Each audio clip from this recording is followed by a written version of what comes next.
জায়গাটা একটু বড় করে साथ आप नारा एक बार दोहरा देंगे। बोले भारत माता की জয় भारत माता की জয় वंदे মাতরম वंदे মাতরম वंदे मातरम भारत माता की জয় सम्माननीय सभाध्यक्ष महोदय,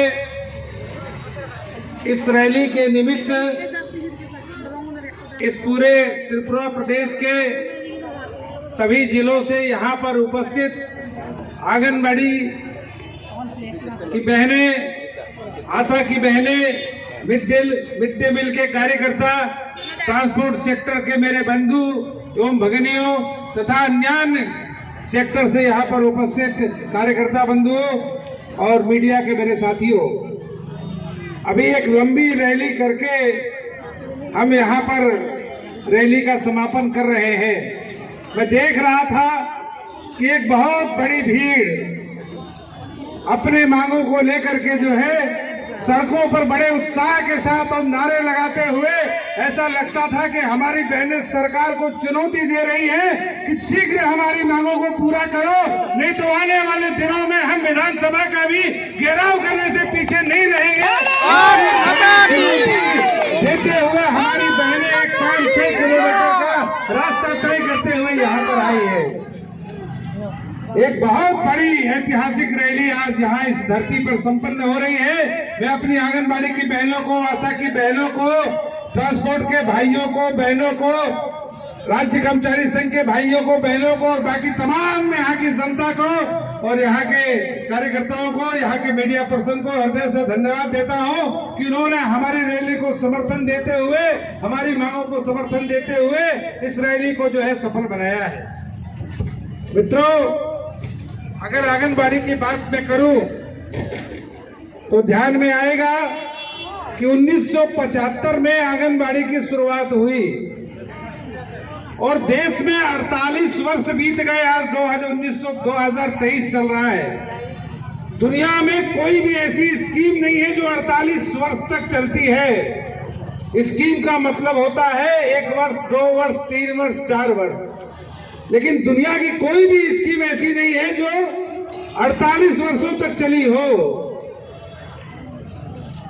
सरकार को बताना चाहते हैं कि आप जो करना चाहते हो वो देश की जनता समझती है, देश की आंगनबाड़ी की बहनें समझती है, देश के नेतृत्व समझता है, भारतीय मजदूर संघ भी समझता है।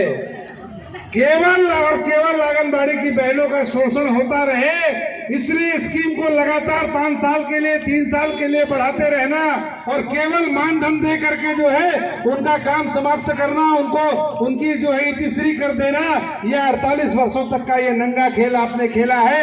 लेकिन अब हमारी मांग है कि आंगनबाड़ी की बहनें जब गवर्नमेंट एम्प्लॉय के बराबर काम करती है, जो काम सरकारी नौकर करता है, सरकारी मुलाजिम करता है, वही काम हमारी आंगनबाड़ी की बहनें करती हो।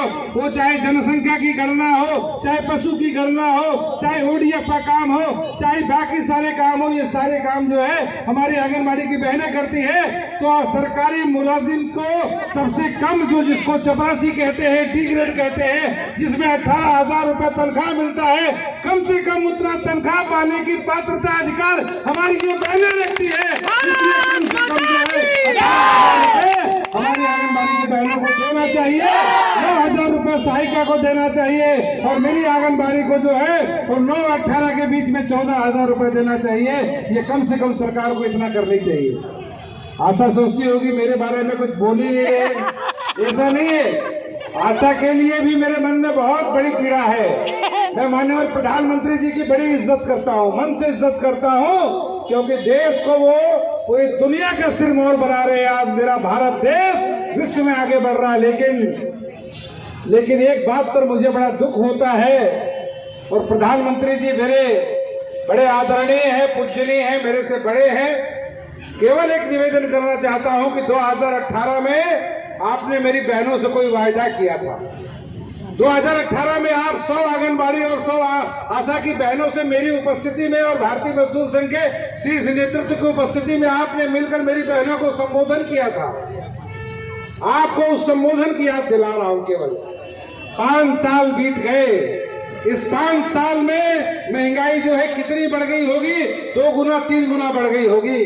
लेकिन आशा का इंसेंटिव 2005 में जो तय हुआ था वही इंसेंटिव आज मिलता है। अरे आंगनबाड़ी को तो मानधन मिलता है, आशा को तो केवल इंसेंटिव मिलता है, वो भी मानधन के नाम पर 1000 था, अभी केवल 2000 मिलता है। वो भी रूटीन और रेकनिंग कैटेगरी का कोई काम अगर आपने नहीं किया तो वो पैसा भी काट दिया जाता है। माननीय प्रधानमंत्री जी, मैं आपको याद दिलाना चाहता हूँ, आपकी उस भाषण की याद आपको दिलाना चाहता हूँ जो सार्वजनिक रूप से आपने पूरे देश को संबोधित करते हुए दिया था।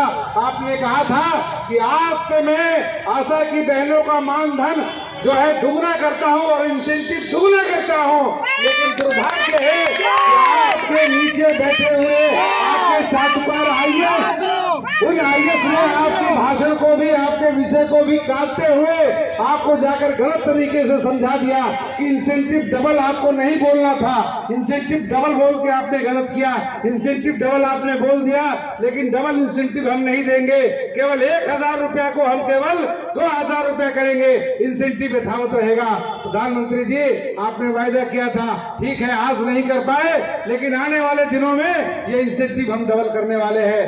अब समय आ गया है माननीय प्रधानमंत्री जी, 2024 में आपका इलेक्शन है, अब नहीं करोगे तो कब करोगे? अब नहीं सड़क पर आएंगे तो कब सड़क पर आओगे? कब सड़क पर आएंगे? आज मजबूर होकर देश की आंगनबाड़ी, ट्रांसपोर्ट, राज्य कर्मचारी, केंद्र कर्मचारी और देश के उद्योग के कर्मचारी सारे सड़कों पर आकर के ये आह्वान कर रहे हैं कि आने वाले लोकसभा के पहले हमारी मांगों को अगर तुमने नहीं दिया तो फिर हमारे सामने भी विकल्प चुनने का विकल्प खुला रहेगा। इसलिए हम आपसे निवेदन करते हैं